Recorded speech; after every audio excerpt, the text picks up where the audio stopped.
Hey everyone, it's Peter from Daydream Nation and welcoming Reed Little back to the channel from the Contrarians. How are you, Mr. Little? Great, Peter. Happy anniversary of Daydream Nation. Thank you. Yes, it is. It's the 3rd-year anniversary. So 3 years ago, you were the very first guest on this channel, and we did a show on David Bowie, Never Let Me Down. Just looking at the footage recently, it's a little bit, we have come a long way, but it was fun to get you on the channel, and I thank you for your support. And here we are. We're still doing it 320 videos later on the channel and going strong. So in the theme of David Bowie being the perennial anniversary show, we're going to do another one, but it's sort of a recent topic that we've been doing over the last couple of months about best song, worst song. Reed and I concocted a little sort of adventure where we are going to do 70s and 80s.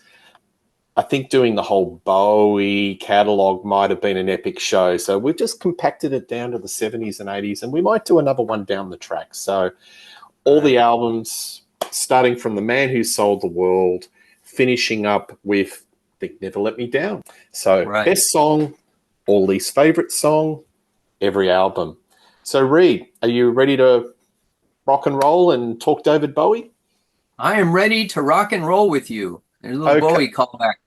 So, all right. Yeah, I was telling my wife, just the idea of doing the best song, worst song, or best song, or favorite song, least favorite song, makes you listen differently. It's a very different listening experience than just putting on an album. Well, let's go. Let's start. Okay. So we'll go to 1970, The Man Who Sold the World. So this was like the Bowie album that started to get a little bit of chart impact in the UK. In America, still hadn't made an impact. This album only reached 105 in the UK, 21. Tony Visconti produced it. What is your favorite song and least favorite song? Okay, this has been an interesting journey for me, re-listening to these. Bowie is one of those artists, like I say, he's like a Rorschach ink blot test on where my mind is at the time.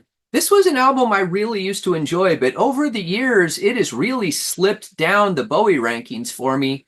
It's the least David Bowie album he would record until Tin Machine, because it's mostly Mick Ronson and the boys doing the music. And then David, I really feel like he's phoning in his performance. They said he was newly married and just hanging out there in the studio with Angie and not really paying attention to what he was doing.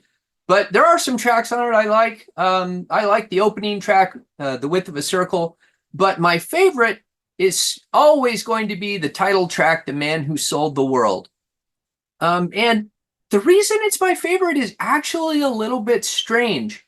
It's because it's the most human track on the album. If you listen to that main riff that Mick Ronson is playing, and it's incredibly simple, just da, da, da, da, da. Listen to how bad Mick Ronson's timing is on that song. He plays it too fast sometimes. He plays it too slow sometimes. It's so weird that they kept that because it is so imprecise. And yet I love it because it is so human. In our era of quantized and digitized music, it's exactly the opposite of that. Also, it's got this really weird lyric, and Bowie is best when he's being weird. And it's the song on the album that I think Bowie is most engaged in. So all of those things make it my favorite song on the album. There are several that could compete for my least favorite, but today I've gone with After All, which is just like a funeral dirge of a track. It's so slow and plodding, and I don't like Bowie's voice on it. I don't like the lyrics. So there are a lot of misfires on this album for me, but I think After All, especially coming so early in the set list or track listing, is just a mistake on all grounds. Well, Mr. Little, I've got exactly the same choices as you. I think it's melodically fresh. I love that sort of guitar line. It's kind of got a psych guitar riff that's a little bit off, but at the same time it works. So Mickey Ronson, wonderful guitar line. And the vocals of this song are wonderful. You know, you've got triple tracking.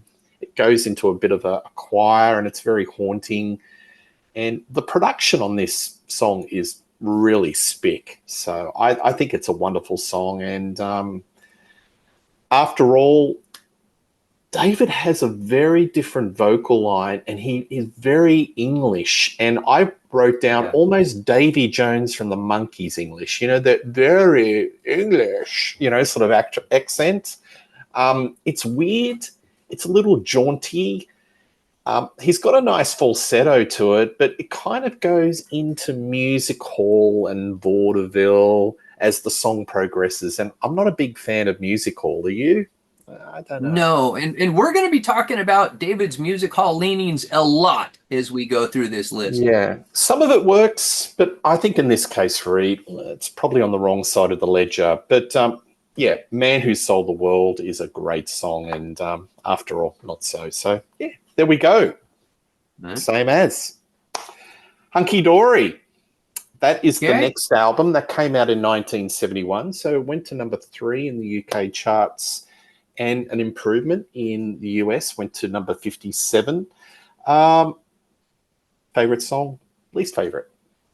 Okay, Hunky Dory. Another thing that I always think of when I'm listening to the David Bowie catalog is back in the 70s, artists would be given enough time to develop and become better, as opposed to now, everybody gets one album. If that album doesn't work, they're gone. And you can hear Bowie getting better and better on these first few albums. And Hunky Dory, you see flashes of outright brilliance along with some absolute crap. And for his best song, I am going with one of the best songs he ever composed, Life on Mars. And I just watched a video with Rick Wakeman talking about the chord structure on Life on Mars and how unusual, but how pretty it is. And the thing about Bowie was he didn't know how to play piano. He knew how to play saxophone a little bit. He always said he really just wanted to be Little Richard's saxophone player. He knew how to strum guitar chords, but he didn't know how to play piano. But he composed songs on the piano. So he often built his chord progressions on notes that were next to each other on the piano keyboard, even though musically that didn't make any sense at all. And Life on Mars is one of those. It's got a great melody. It has this amazing slice of life lyric about this girl who's fighting with her parents, and she goes to the movies to get away from her humdrum existence and is just trying to live out her fantasies through the movies. And it's just beautiful. It has a fantastic Bowie vocal, and I think it's, even this early, it's brilliant. In fact, I think it would be a while before he would do anything kind of at this level in this type of song. Of course, he abandons this type of song immediately and doesn't try and do it again for several years. Now, my least favorite, and one of the songs that I think is absolute junk, is Andy Warhol. Bowie had been given the opportunity to tour America, and he worshipped that pop art scene, those hangers-on of Andy Warhol. I can't remember what they were called. They had a name for this group. The Factory. It was part of the Factory. The Factory, yeah. And, you know, he was really into the Velvet Underground, and he just worshipped Andy Warhol, and he wrote this song about him. And I'm like, dude, that's the kind of thing that you could see like a 13-year-old kid doing. But Bowie was 23. So this song worshiping Andy Warhol is just weird. And apparently Warhol hated it by all reports. And I just find it cringy, and it's not a good song to begin with. Yeah, I don't agree with you on that. But look, my favorite song on this album is Changes, which I think is top 10 Bowie.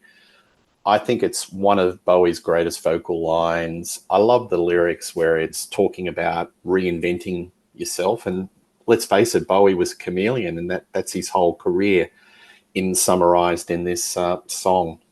It's got a lot of emotion, it's conviction, and I just think it's just perfect. It's almost the perfect song. Just a quick question to you. Was Changes in the Mix for you as your best song? It's probably my second favorite on the album. Yeah, okay. My least favorite is 8-Line Poem, and simply for the fact, and by the way, folks, I checked, there are 8 lines in this in the lyrics in this song. I like it, but it's too short. I want more. The city is a kind of high life, wart on the backside of the prairie. That's what David Bowie wrote about what the lyrics mean of this song. It's got a nice Rick Wakeman piano line. Mick Ronson does a nice guitar line, but it's just too short. I want more. Only goes for 2 minutes and 15 seconds. So it's my least favorite. I like this album a lot. I think it's really strong, but I really picked it as the least because I want more. Anyway, that's it. 8-Line Poem. All right.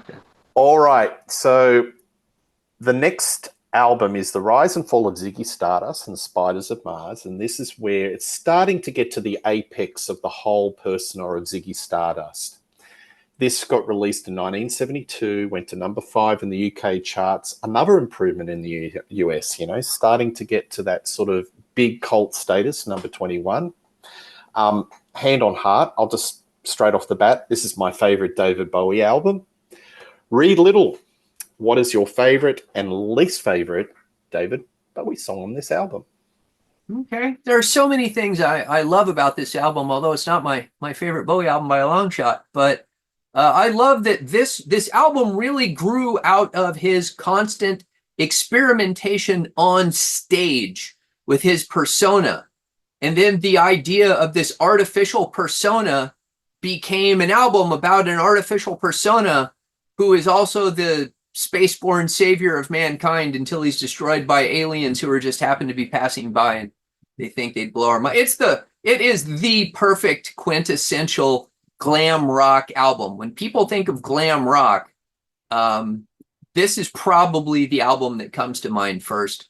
My favorite song for years and still is Moon Age Daydream. I think it's everything that you'd ever want in a glam rock album. It's got a lot of melody. The lyrics are so out there that they're nearly a parody of glam rock. Put your space face close to mine, press your ray gun to my head. But they're not a parody. They're what everybody came to think of as glam rock, and the people painted up and with glitter on their face and the weird costumes. And I love Mick Ronson's.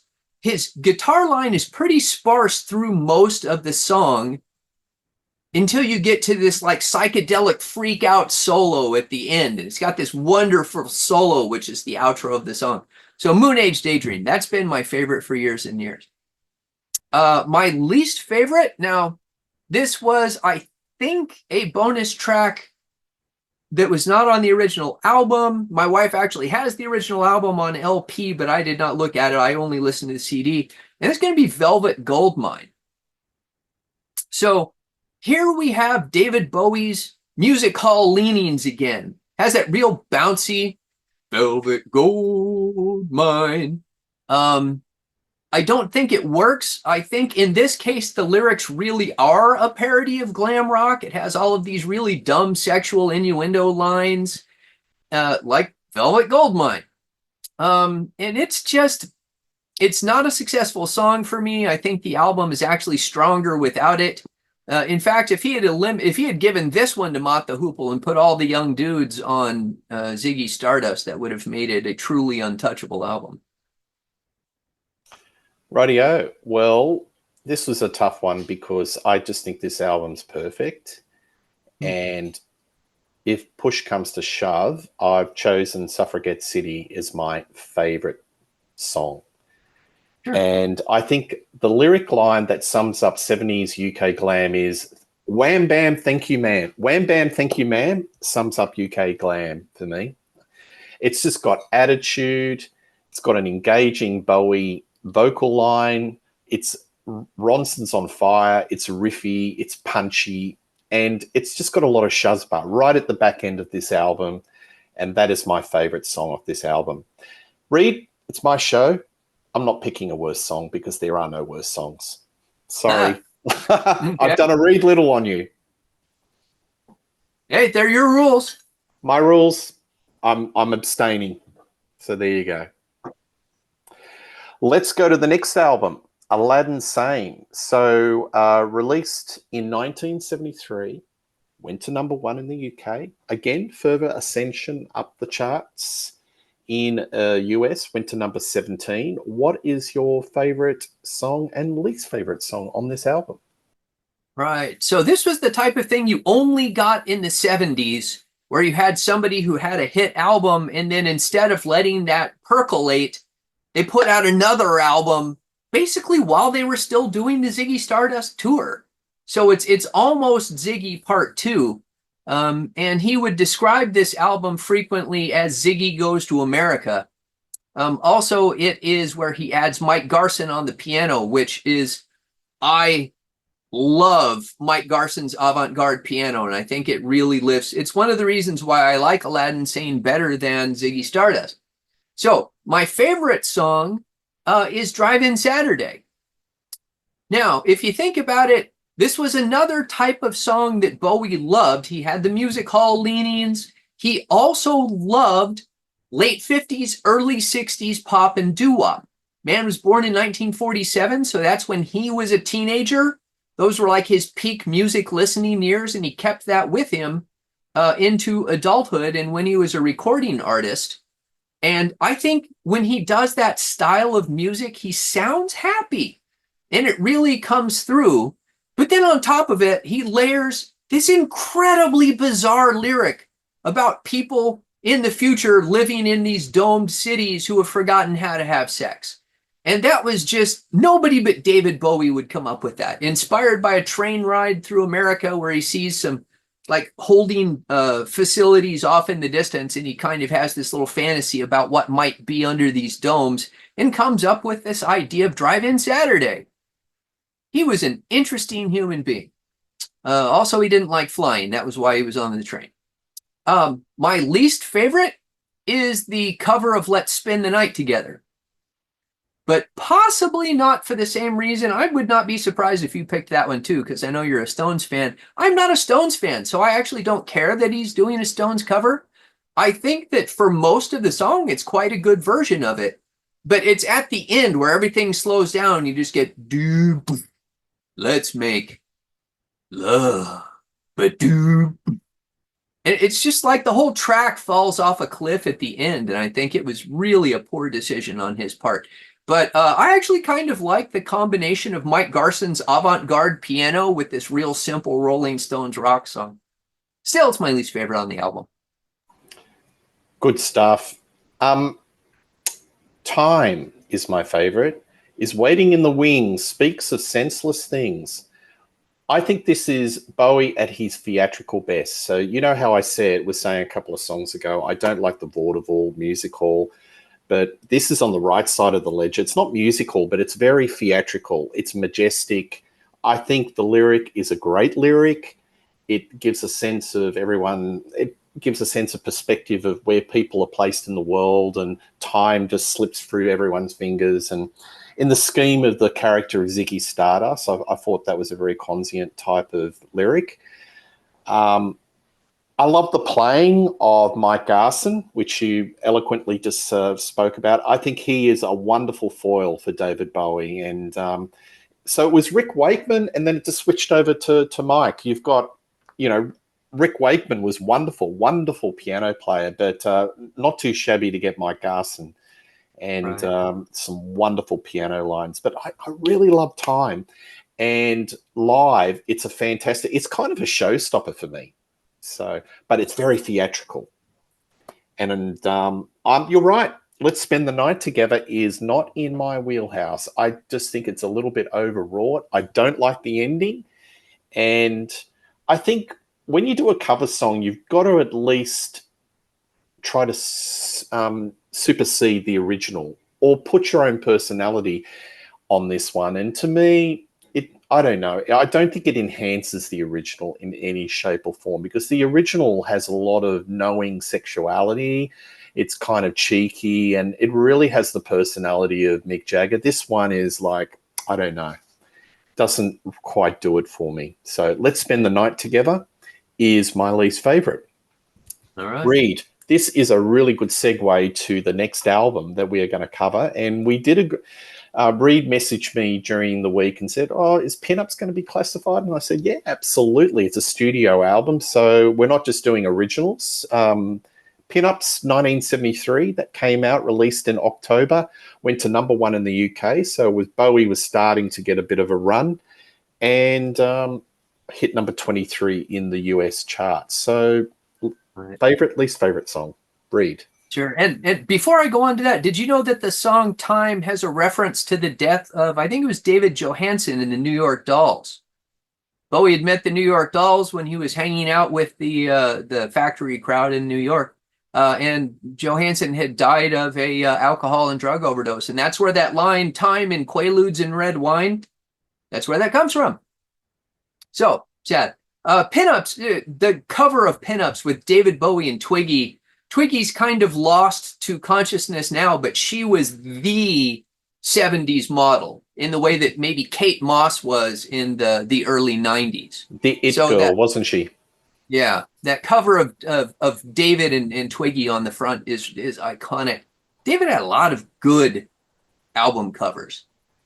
Anyway, my favorite instantly the first time I heard this song is the Who cover, Anyway, Anyhow, Anywhere.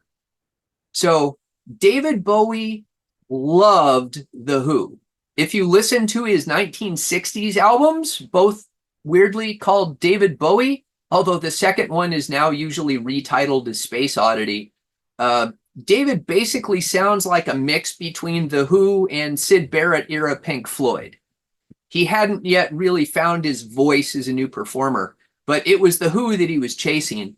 And on this album where he's doing covers, he does 2 Who songs. And one, it's just a fantastic song.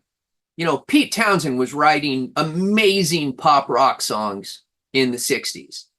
And it's Bowie's cover is so good. Listen to how well he imitates Roger on this song. It's incredible. You really only hear the difference in the way Bowie holds notes and sometimes adds that music hall inflection that he can't help himself from throwing out. But he sounds so much like the Who, it's crazy. But the song's upbeat and energetic. It's just a wonderful song, and I really like that. Now, my least favorite, for all the opposite reasons, is Here Comes the Night. It's one of the least energetic songs on the album. Bowie mostly picked kind of happy, upbeat tracks.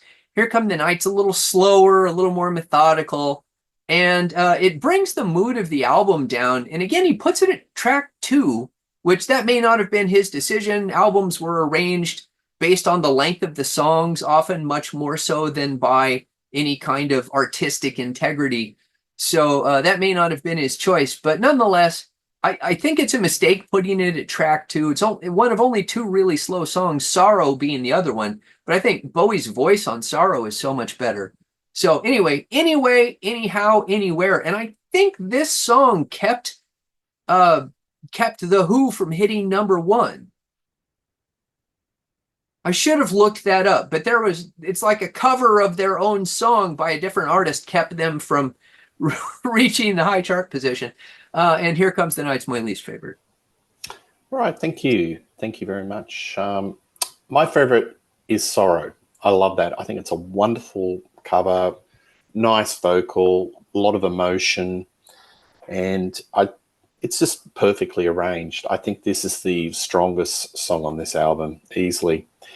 This was a remake of a song by the McCoys. I don't know if you remember them, Reed, or have heard the original, but Bowie's take on this is kind of sublime.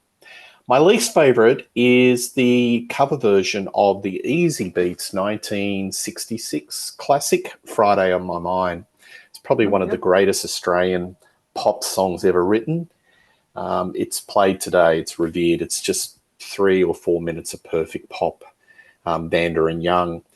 The Bowie's version is amped up, it's glammed, and it's just overdone. It's kind of a little bit exaggerated. And again, he puts on that very exaggerated English accent. And to me, it's nowhere a patch on the original, and to me, it's not my favorite. Maybe it's because I'm just so familiar with the Friday of My Mind by the Easy Beats, that version. Right. Okay, so Mr. Reed Little, we are motoring through. We now go to the album Diamond Dogs, and with Diamond Dogs, that was in 1974. Again, golden run of number one hits in the UK. It went number one.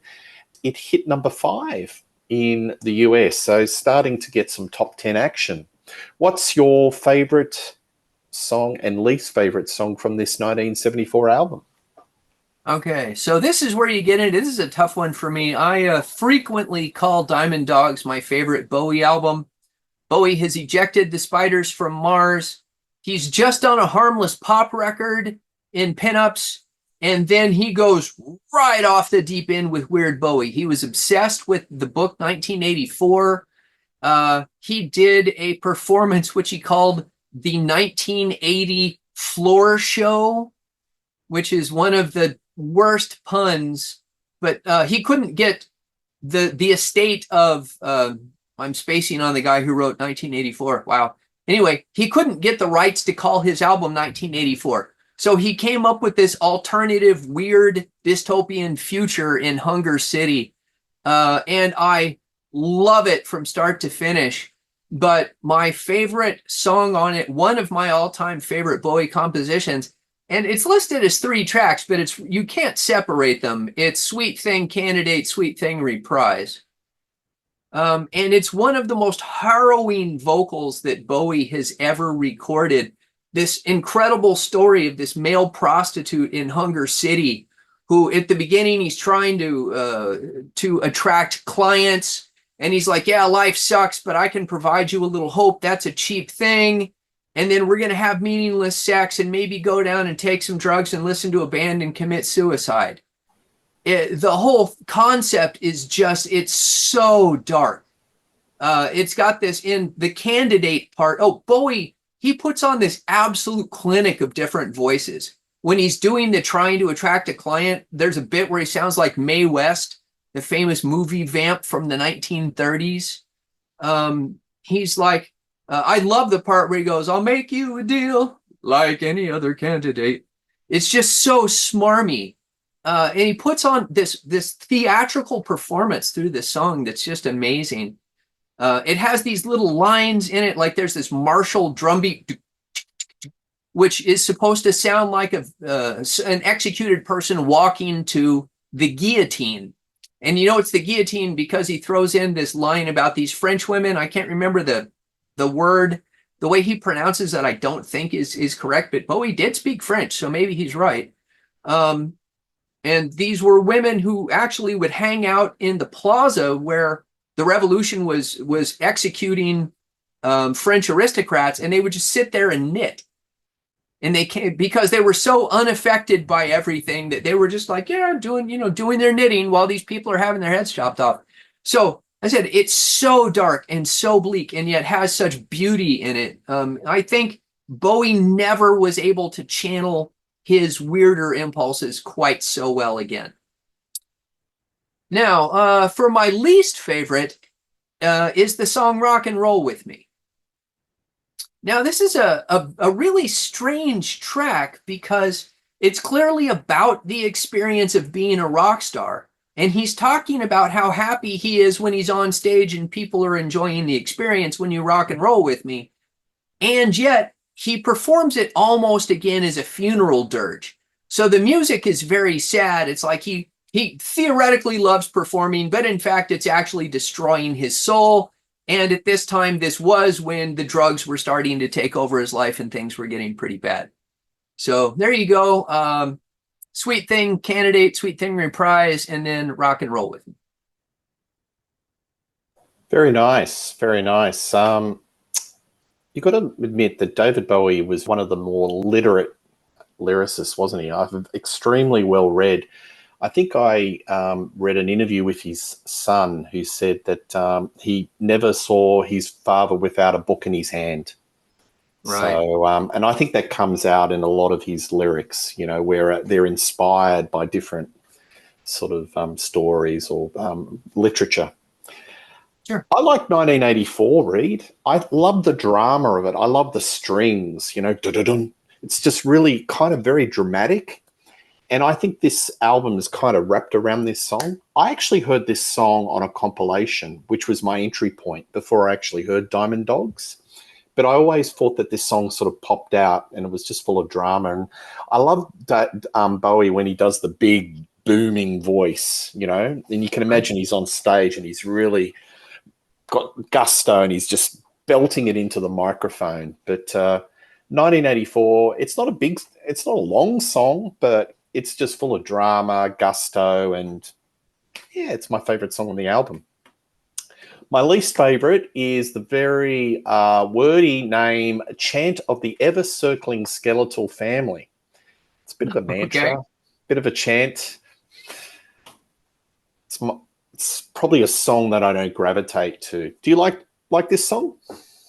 I do, because I think it fits the mood of the album, which is, again, just this very weird, very nihilistic, very downbeat. I mean, is it great pop music? No, it is not. But on this album, I think it fits the concept. Diamond Dogs is so much a better concept album than Ziggy Stardust, which Ziggy Stardust, you would not get the story of Ziggy Stardust by listening to the album of Ziggy Stardust. People have to kind of explain the concept, I think. But Diamond Dogs, for me, kind of hangs together. Yeah, well, maybe because he's got that spoken word at the beginning.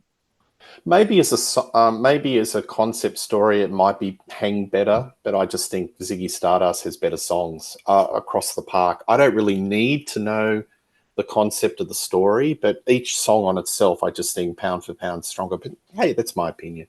But look, it is a great album, Diamond Dogs, top shelf. So we have a reinvention of David Bowie where he goes to a bit of soul, and we're talking about the Finn White Duke, Young Americans, the cocaine years, perhaps. So in 1975, this was released, UK number 2. And in America, another top 10 hit, number 9. So Right. What is your favorite and least favorite song off this album? Okay. And this album is a tough one for me because I don't like it. This is my wife's favorite David Bowie album. I am not a fan of soul music in general. I mean, I'm not saying it's a bad style of music. That is just not my thing. So there are several songs on this album that just kind of bounce right off of me. But I love, again, how Bowie this is, because he was on tour for Diamond Dogs. And again, you think about this incredibly weird album. He's on tour when he decides to go just a completely different direction, not a 180, just like he's off in space on a completely different track, and he goes out and records this solo album and then continues his tour. No one would have done that except David Bowie. It should have been commercial suicide. Instead, it was his massive commercial breakthrough in the US.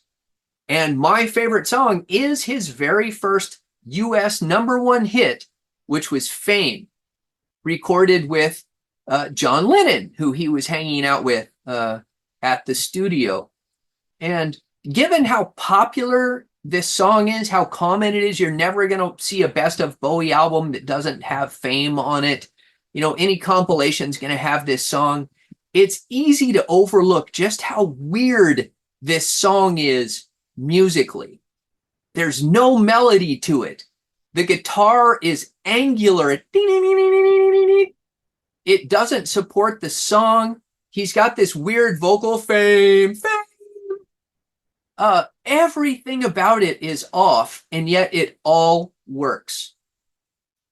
And it's got the most venomous lyric that Bowie ever wrote, because by now, he, probably with John Lennon's help, because he said John Lennon convinced him that he didn't need a management company, had finally figured out just how poorly he understood his management contract with Main Man Productions, and figured out that what he thought was money coming in fact, was 100% money going out of his account to Main Man. And he started the process. So it has these lines like, fame, when you get there, it's hollow. What you need, you have to borrow. Because he had nothing. You know, he just had a #1 hit with this song, and he's got nothing. And he's not the only, to build back up. And he's not the only artist in the 70s that found out their management or accountants were not doing the right thing, eh?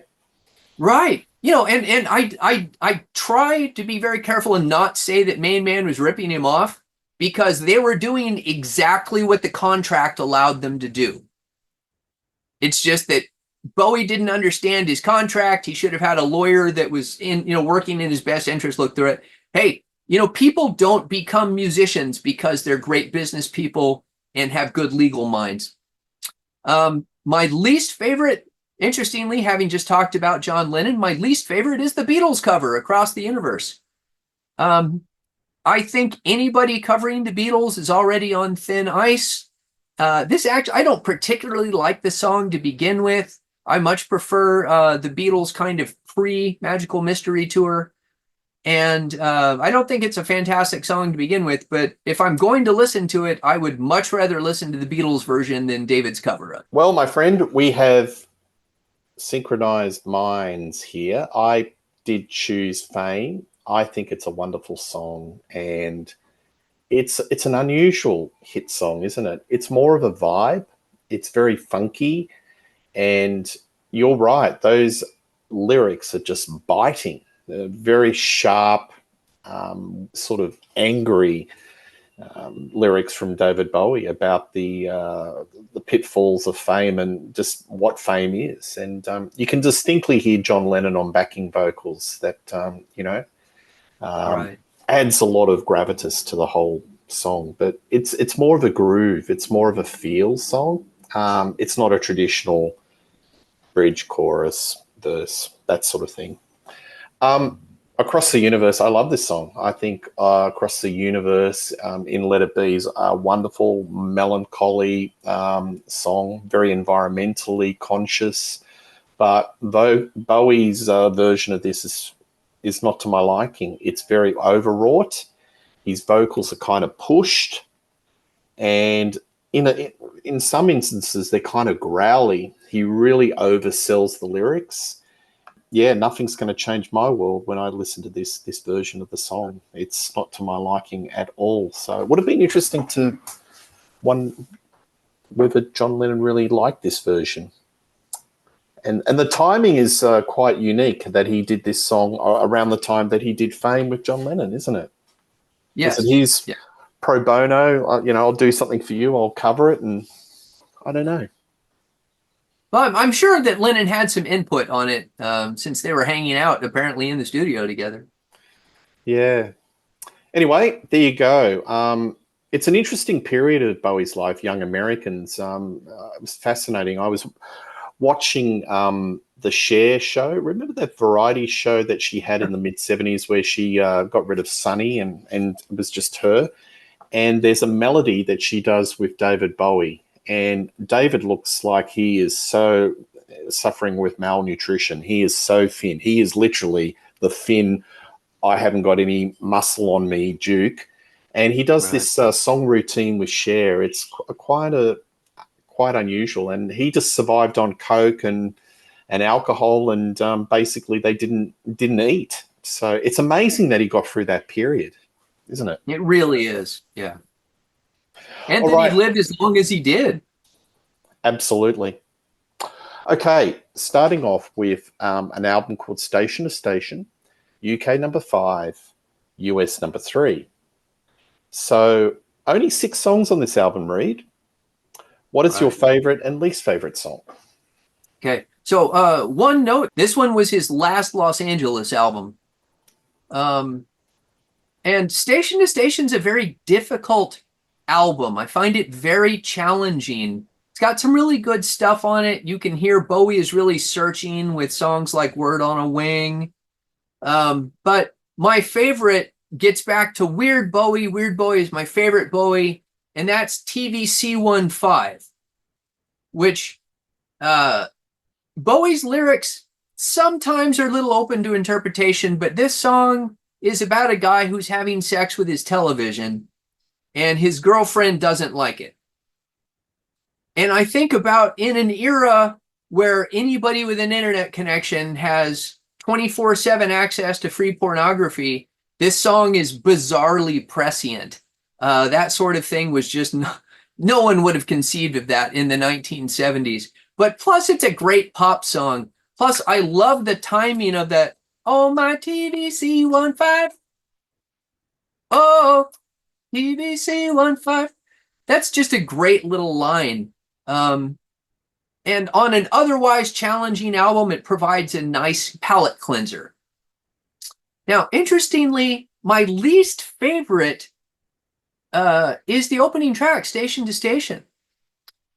And there are parts of Station to Station that I absolutely love. But it takes for freaking ever to get started. It just goes on and on and on. And you're like, come on, Bowie, start the vocal. And it just goes on and on and on. And there are so many parts, some of which work, some of which don't. Yeah, I don't know. It's a challenging song. I know some people love it. They especially love that the lyric, the return of the thin white duke throwing darts at lovers' eyes. It's a great lyric. Don't know what it means, but it's a great lyric. But yeah, I don't enjoy that song. I enjoy parts of it, but not all of it. I get especially impatient at the start. So I love my favorite TVC15, least favorite Station to Station. Well, a lot of folk rate Station to Station as one of the Bowie's finest, and I think it's really top shelf. Probably maybe top 5. My favorite song off this album is Wild is the Wind. I think it's hauntingly beautiful. It's a vocal masterclass, full of emotion, and Bowie is definitely selling the lyric. So I think that's the high point. I've chosen for least favorite because it's very high quality. I couldn't get away with I'm not going to choose a least favorite because they're all high quality. I can only use that card once, but I'm going to put Word on a Wing, which is kind of a Bowie, a cry for help lyric, as my least favorite because I don't gravitate to that song as strongly as the others. But it's a high quality album and only 6 songs, and they're my picks. Wild is the Wind and least favorite, Word on a Wing. All right. So Reed, the Berlin trilogy, starting with Low. What is your favorite and least favorite of this album? Okay. And this is another one where there has really been a shift in my thinking over the years. But Low is always my least favorite of the 3.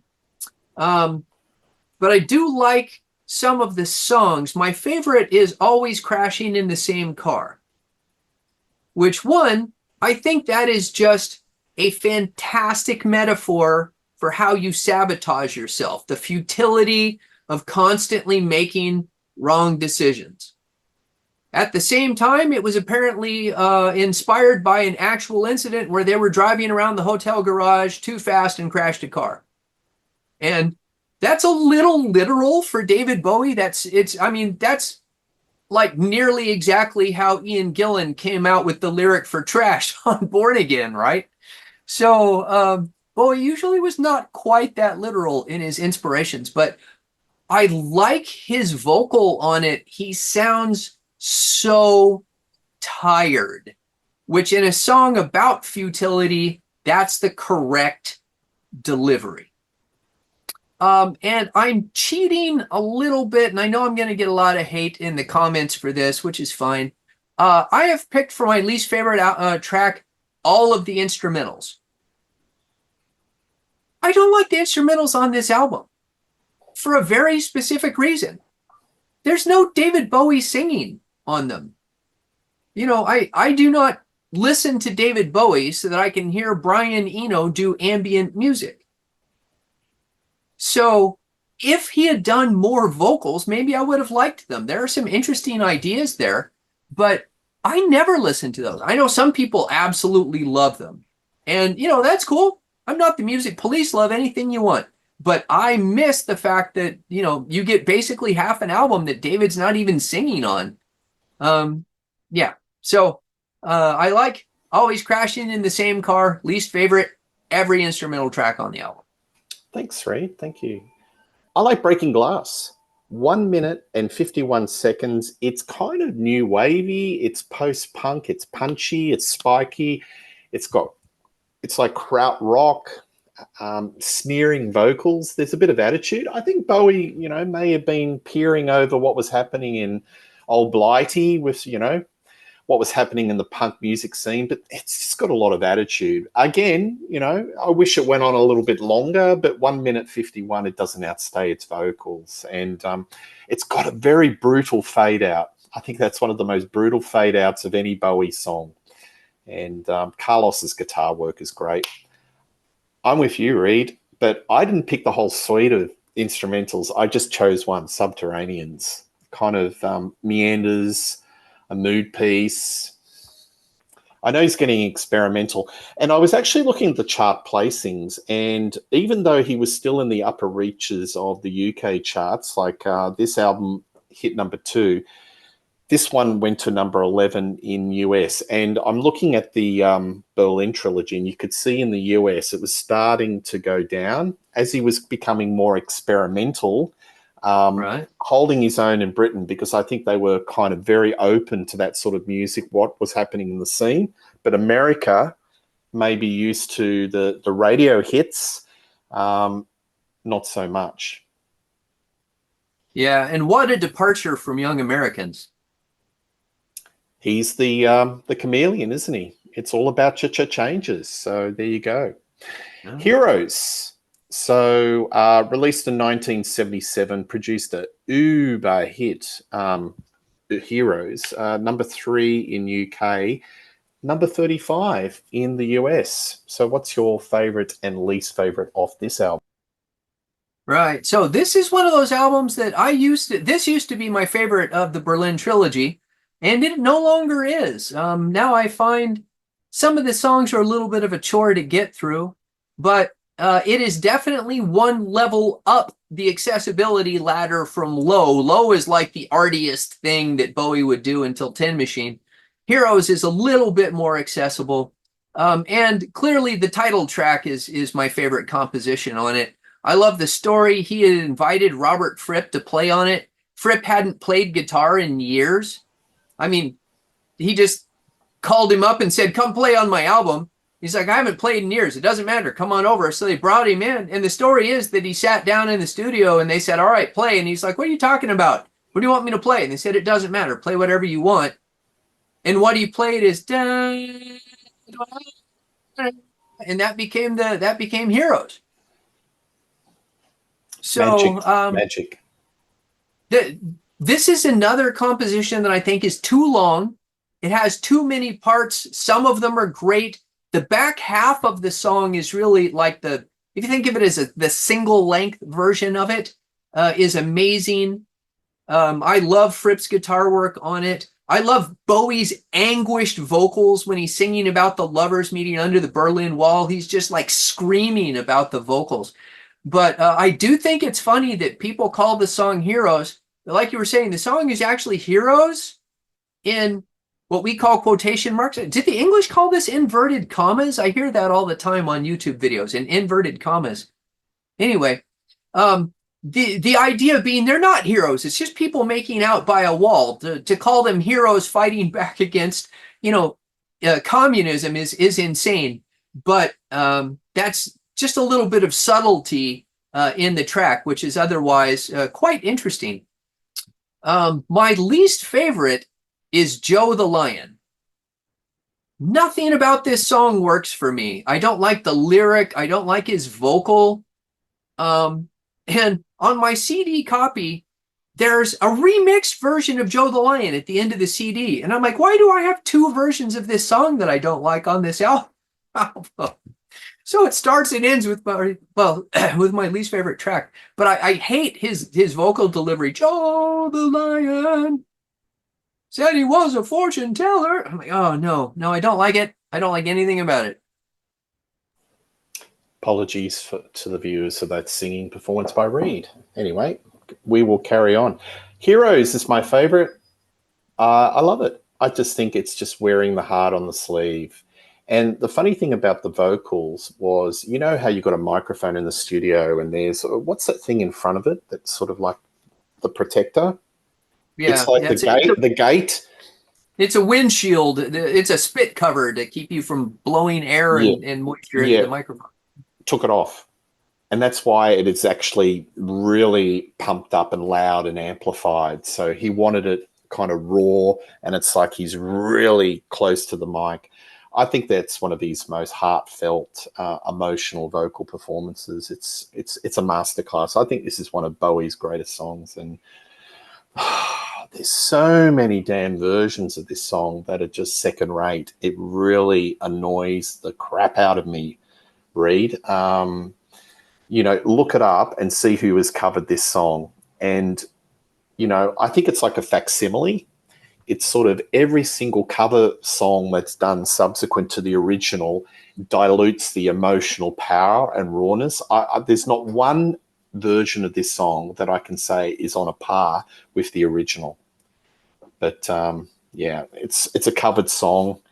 And it's a signature Bowie song. It's got to be on every greatest hits. It's got to be in his concerts, and it's a highlight of when he does it live. V2 Schneider, I think it's a bit offbeat, and when Bowie plays that slightly out of tune saxophone, Right. it's a bit it's a bit chalkboard for me. I don't know what you think about. Black Tie, White Noise was just marred by that Bowie's saxophone. We will do that show one day, won't we, Reed? But to get through that Maybe album. next year. Maybe next year. But it's the saxophone. It's a little bit off key. This was a tribute to Florian Schneider, who was the leader of Kraftwerk. It's his tribute. But to me, yeah, the intention is nice, but the execution is not so great. And again, it's an album where the back half is a lot of instruments and experimentation, and it's not to my liking as much as the front end of the album. So, yeah, it's interesting. The Berlin era is like an album of two halves, isn't it? Just It is indeed. front load it with all the accessible commercial, and just back end it with the more avant-garde material. So there you have it, Heroes. Lodger, 1979. So this UK number 4 and in America number 20. What is your favorite and least favorite song of this album? Okay, so this is now my favorite of the Berlin trilogy. I mean, it was the only one left.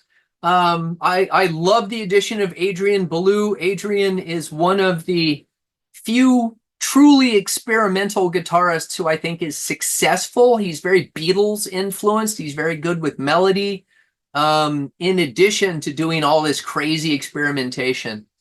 And there are, Lodger is the album that was most, I think, my opinion, but I think it was most influential on post-punk. You have a lot of people like Robert Smith from The Cure saying that it was, his favorite Bowie album. Of course, he also called it the last good album Bowie did, so I don't know that I agree with that. But I think there are a lot of great songs, and it maintains that artiness that Bowie was forcing himself to be this artist. He wasn't putting out pop music. He was making artistic statements, and yet there are great melodies. There's great pop music on this album. And there are a couple of songs that I go back and forth on, but Look Back in Anger is one of my favorites. Even though the lyric is a little sparse and there's a lot of repetition, I love Bowie's delivery on this song. It's just so beautiful. About this guy that meets an angel that's talking to him about his life, and you look back in anger. It's like I said, not necessarily Bowie's best lyric. I wish there were more lyrics to it since it goes on quite a while, but he sings it so beautifully, and I just absolutely love it. I never get tired of it. On the other hand, there are a couple of songs which I think could easily have been on Heroes, which was still a more like avant-garde, weird album. And my least favorite is Yassassin. This is I very rarely say I don't understand music, but I don't understand why he put this song on this album. It's a Turkish saying, something like long life or long live. It's about the experience of Turkish immigrants in Germany. I know that Bowie was hanging out in Berlin in the Turkish section of town. So he was probably moved by the immigrant experience, but I don't think he turned it into a particularly compelling song. And I don't like the chanting. I don't like the Yassassin, I'm not a something guy. I don't even remember the lyric right now, but I don't like there's just nothing on it that grabs me. And every time I listen to it, I'm like, I don't get why he put this on this album, because it doesn't do anything for me. Well, thank you, Reed, for that. My favorite song of this album is DJ. I am a DJ. I am what I play. It sums up a lot of the DJ culture. And I think it's a really witty, sharp lyric. I love the arrangement. I love the playing on this album, on this particular song. I just think it's a killer track. Carlos is really ripping it, and it's a fine song. My least favorite is Yassassin, which is reggae with Turkish music. It's what Peter Kirk calls a head scratch. I don't get it. And doing a little bit of research on this song, it does mean long live. May he or she live. That's what the interpretation is. Bit of trivia. Simon House from Hawkwind played the violin. You could probably throw world music as well. So reggae, Turkish music, just overall world music. But to me, it just doesn't work. It's just reggae in the late 70s was really, really strong. Reggae, then into ska, especially in England. And Bowie being the chameleon and the absorber of everything that was happening in world music. Just thought, oh, that's interesting. I'll just do a combination. But it just doesn't kind of fit, does it, Reed? No, yes, it does not fit. By the way, have you ever seen the video for I Am a DJ? And he's throwing the 45s in the air. When I see that, I go, no. Well, and he's walking down the street by the gay nightclubs, and just random strangers are running up and kissing him on the mouth. And I'm like, man, there is, the living in more health conscious times. I just see that and go, who would let random strangers man, you don't know what germs those people are carrying. Oh, look, he's a groundbreaker, and his videos are great. And Guy, everybody, folks, do yourself a favor. And I think there was a video compilation. I think it's called Changes Bowie, and it's got all of his videos right back. It's wonderful. It's great. And he was right at the cutting edge of videos, wasn't he, Reed? I mean, we're going to talk about where he was kind of at his peak in the next couple of albums, but just in the 70s, he wasn't doing just the straightforward promo. The videos were storyboarded, they were conceptual, they were kind of experimental. Yeah, something that a lot of those other artists weren't doing. Scary Monsters. So this is the next album from David Bowie, and this came out in 1980. Went to number 1 in the UK, number 12 in the US, had a monster hit with Ashes to Ashes. What is your favorite and least favorite song on this album? Okay. So I think this is such a fascinating album because, again, after Bowie makes his 3 big artistic statements, he changes lanes again and comes out with a new wave album that single-handedly creates the new romantic movement in Britain. And then he immediately drops that style. So it's a one-off. But he brings back Robert Fripp. He still has the same rhythm section, but he brings Robert Fripp back on lead. There's a bunch of good tracks on it. My favorite is the title track, Scary Monsters and Super Creeps. And this is one of the few songs that my favorite performance on it is not Bowie's, it's Robert Fripp's. This song, Fripp's guitar is incredible. I listen to it and I think, Fripp was a very conceptual guy. Fripp invented his own guitar tuning. He calls it New Standard Tuning, that he taught later at, I'm forgetting the name of the school. And there are a bunch of very famous guitarists who studied under Robert Fripp at this place. And they had to learn this New Standard Tuning, although he wasn't doing that yet.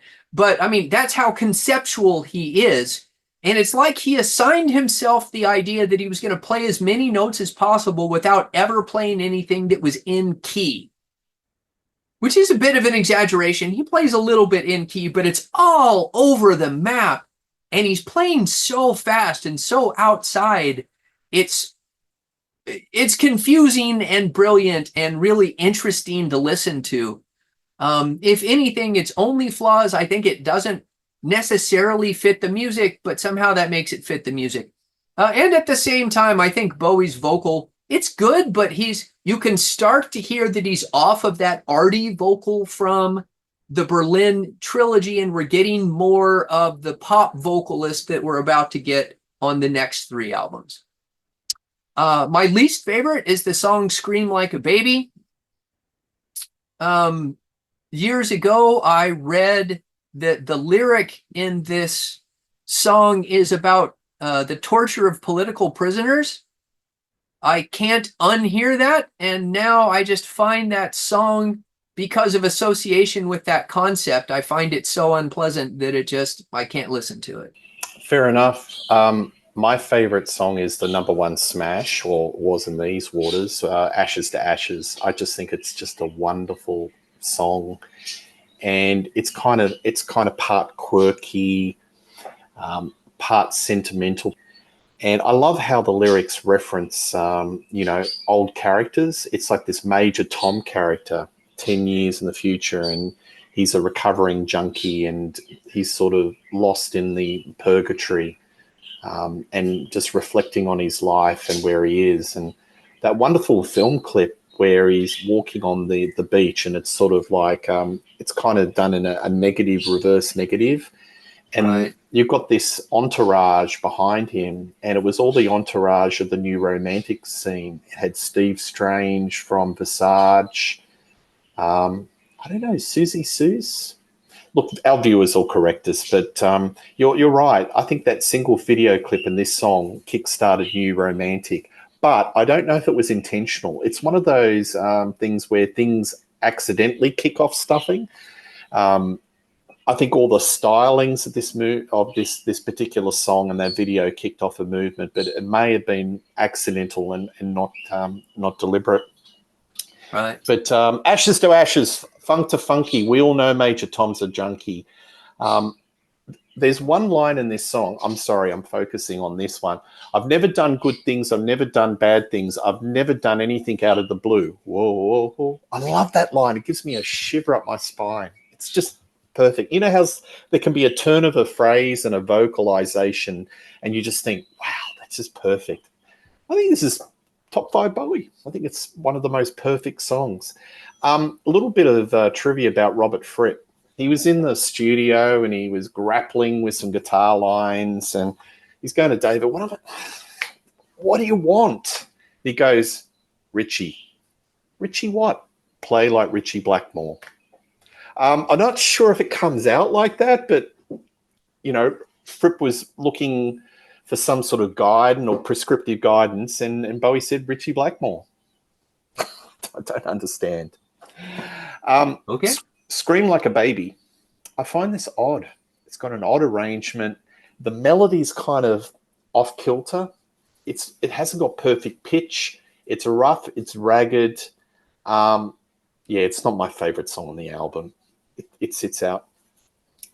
I will put to you, Reed, that this is probably the most accessible of his art rock albums. What do you think? Yeah, I'm definitely. It's certainly constructed as more of a pop album, but still far enough out that I think without the video, the onset of MTV and pushing that Ashes to Ashes was on constantly on MTV. And Mm. without that bump, I don't think the album would have received the wider notice. Now, in Britain, clearly, it had massive influence, but I'm talking about in the States. I don't think it would have received the notice that it did. And a lot of the critics and a lot of the first wave of the '80s rock stars or alternative rock stars like your Robert Smiths of The Cure or Morrissey, they cite this as the last great David Bowie album because we are going to go to Let's Dance, which was a seismic shift in sound to something much more polished and commercial and MTV friendly. So this was David Bowie's breakthrough. So he finally became a MTV multi-platinum selling artist because we're talking about a lot of albums here. He had a #1 hit with Fame, but in America, Reed, he was still very much a cult artist. If you look at the RIAA certification, platinum and gold, you'd be surprised that Bowie, it was gold. A lot of gold albums here and there, but he was never that multi-platinum. Every household in America owns a copy. This was the album that turned it around and was a multi-platinum smash. And I think currently it sits at, as he looks it up, 5 times platinum. So, and still counting. I think it's worldwide sales. It's probably #1. So Let's Dance. We did do a show on this. But we did. Remind me, what is your favorite song and least favorite? So I kind of go back and forth on this one. Of course, this was really, well, Ashes to Ashes was probably the first Bowie song I heard because of MTV. But the first one that I really paid attention to was Let's Dance. And of course, he had those 3 monster videos for Let's Dance, China Girl, and Modern Love. I love all of those tracks. Any of them could have been my favorite. But over the years, the one that has settled out as my favorite consistently is the title track, Let's Dance. It's simply perfect. Nile Rodgers has such a wonderful, it's such a spare line. Dent, dent, dent. I mean, it doesn't get any easier than that. He's got a 2-layer delay system behind it, making it kind of off the beat. And when you were saying that, it reminded me of his work on Madonna Like a Virgin, because it's the Nile Rodgers sound, isn't it? The really clip guitar sound. Sorry. Yeah, what he calls the chicka, chick, chick, chick. And then you can dance to it. Oh, it's so danceable. So much of this album is so danceable. And you've got that chorus just going, let's dance. That's such an earworm. But again, what actually sells this, now I love Bowie's delivery on this. He goes all over the emotional map. He's really giving himself range to sing, but it is the contribution of Stevie Ray Vaughan that pushes it over the edge. And when you see this video on MTV, it's such a truncated version. What they cut out is almost all of Stevie Ray. So it wasn't until years later that I heard it on the radio and I was like, wait, where's all this fantastic guitar playing coming from? And I love to remind people, Stevie Ray was completely unknown except in a very small circle of blues fans because he didn't even have an album out. He was, it's not like they were 2 giants. It was Bowie and this complete unknown guy named Stevie Ray Vaughan playing guitar for him. But Stevie is absolutely the secret ingredient in this song, and it pushes it to be not just a fantastic blues or a fantastic dance song, which is what Nile Rodgers had made it, but a fantastic dance song featuring blues guitar. There was nothing else like it. It's beautiful. Now, my least favorite, which I think has always been my least favorite, is Ricochet. I think this song could have actually fit back in the Berlin trilogy. It's got that weird, repeated, almost spoken, these are the prisons, these are the crimes. And I'm like, I don't like anything about it. It's a skippable song to me. It's a very strange fit on this album. And I almost think that's like Bowie reflexively going, no, I have to put an arty track on this album. And I think it's a mistake. He should have just done another great danceable pop song. Well, I agree with you. I think Let's Dance is outstanding, and that is my favorite song. He is so uber cool, charismatic. It just comes out in spades. The production on this album, and this especially this song, is just spick. And Stevie Ray Vaughan's guitar line, it just punches out of the speakers. A Star is Born. I would contend, Reed, even when they truncated the guitar solo in the single, it was just enough for people's ears to go, who's that? You know? But yeah, a little bit unforgivable that they didn't include the full solo. But yeah, it's just got so much groove on this song. It's so punchy, and this was a dance floor filler. And David Bowie was a mainstream star and playing, you know, not just halls, and he was playing, you know, the big festivals. Huge crowd. Shake It To Me borrows a lot of lines of Let's Dance. It's kind of regurgitated. It's a little bit lazy, a bit of a filler track. And listening to it again today, just ahead of this show, I thought it's very much of its time. It's got its 80s stylings. But one thing I have to say about this album since we did the show, and guys, check it out, girls and guys, check out the show that we did on Rock Daydream Nation. I have a lot more respect for the filler tracks that I thought were filler, the tracks that weren't released as singles, because I've always regarded this album as having 4 really strong singles and a lot of filler in between.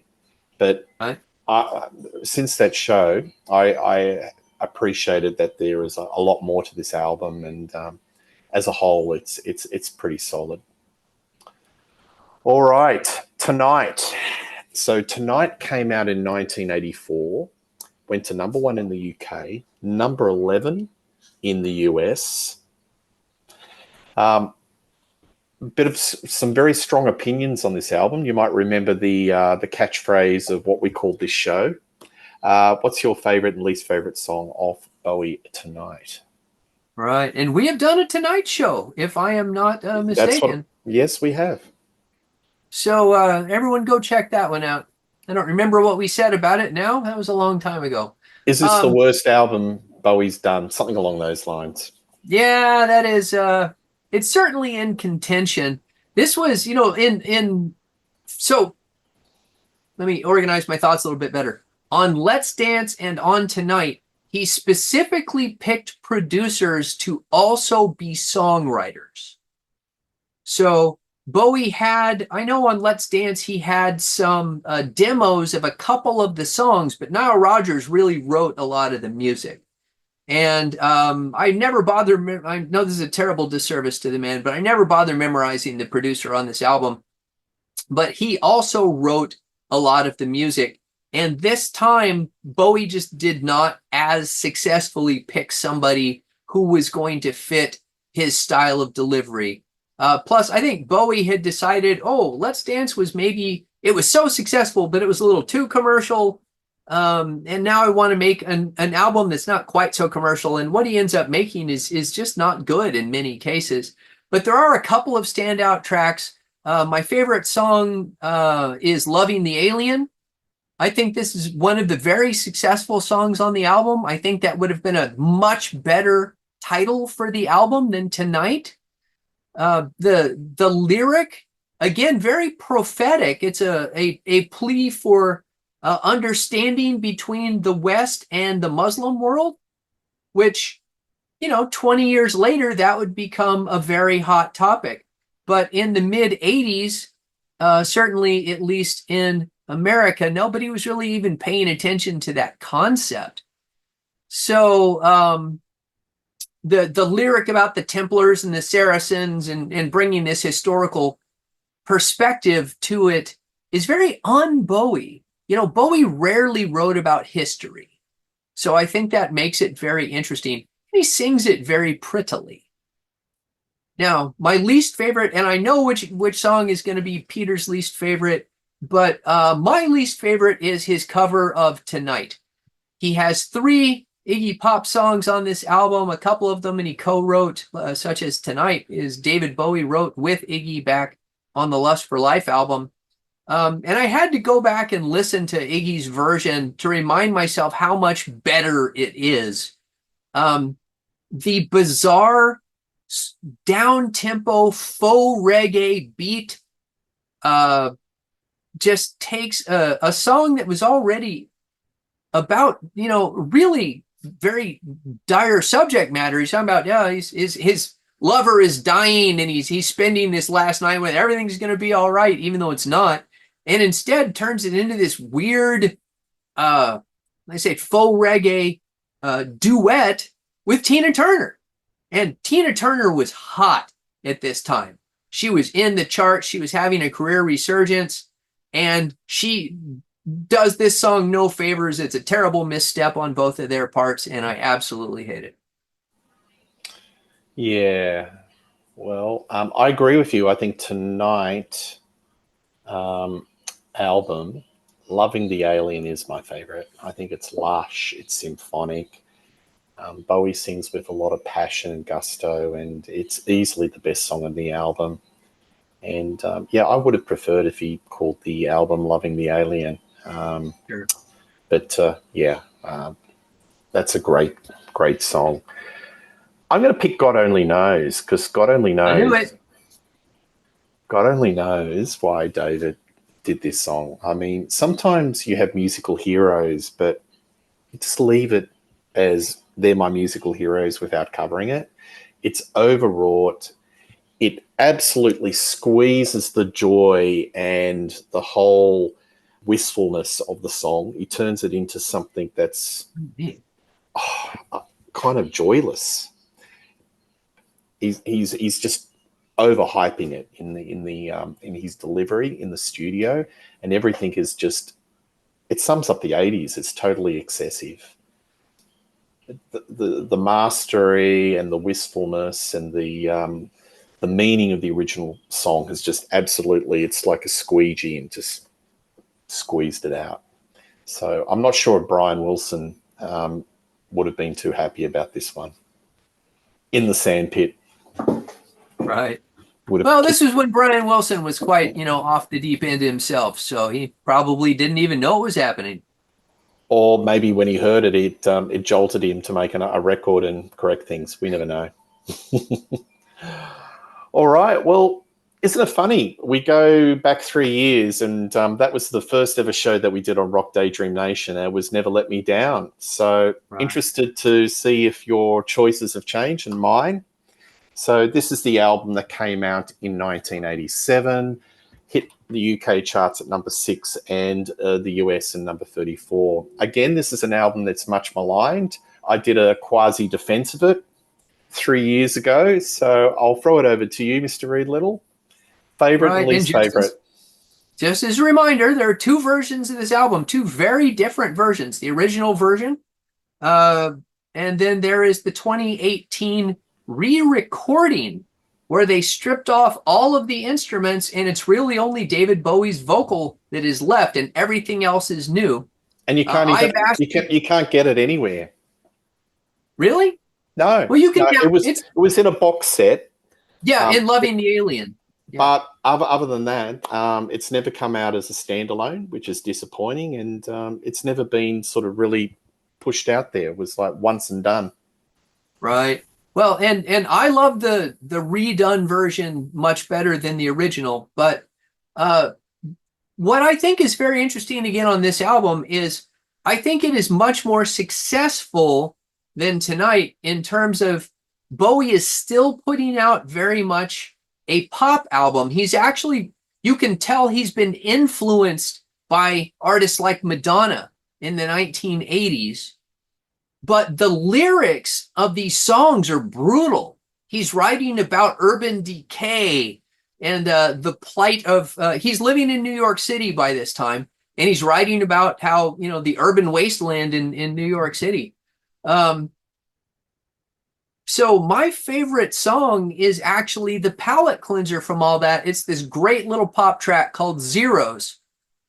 which is a throwback song again. Remember, Bowie loves his late 50s, early 60s types of songs, and he's singing about this rock band, the Zeros, and they're singing free. It's it's the only upbeat message on the entire album. The rest is very down, but I think it's got a great pop sensibility to it, and just the idea tonight the Zeros are singing for you, like, yeah, and Bowie gets to go ooh, ooh, ooh, ooh, which again, he likes that kind of stuff, and I think he does it well.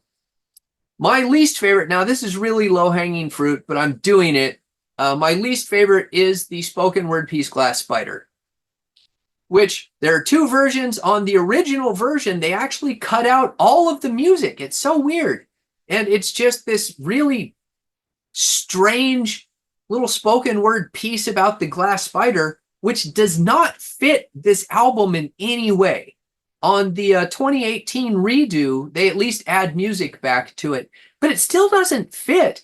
It's very much like Future Legend on Diamond Dogs, but Future Legend sets up the concept album.